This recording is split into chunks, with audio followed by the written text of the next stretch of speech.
Next morning, Henry was enjoying himself enormously. "I feel so well, I feel so well," he sang. Trickety-trot, hummed his coaches.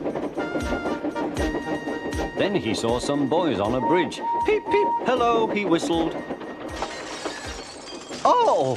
he called.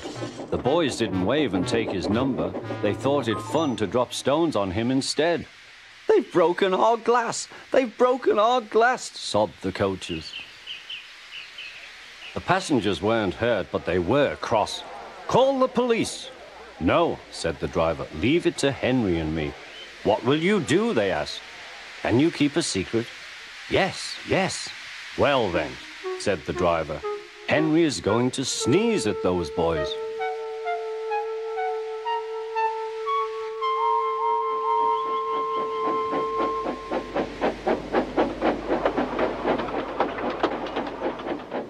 Lots of people were waiting at the station just before the bridge. They wanted to see what would happen.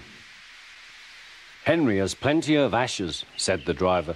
"Please keep all windows shut till we have passed the bridge. Henry is as excited as we are, aren't you, old fellow?" Henry was feeling stuffed up. Soon they could see the boys, and they all had stones. "Are you ready, Henry?" said his driver. "Sneeze hard when I tell you." "Now," he said. "Achoo-shoo!"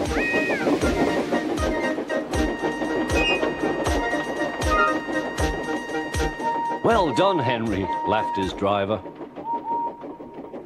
Henry went home very pleased with himself. He had taught Gordon and silly boys a lesson with a whistle and a sneeze.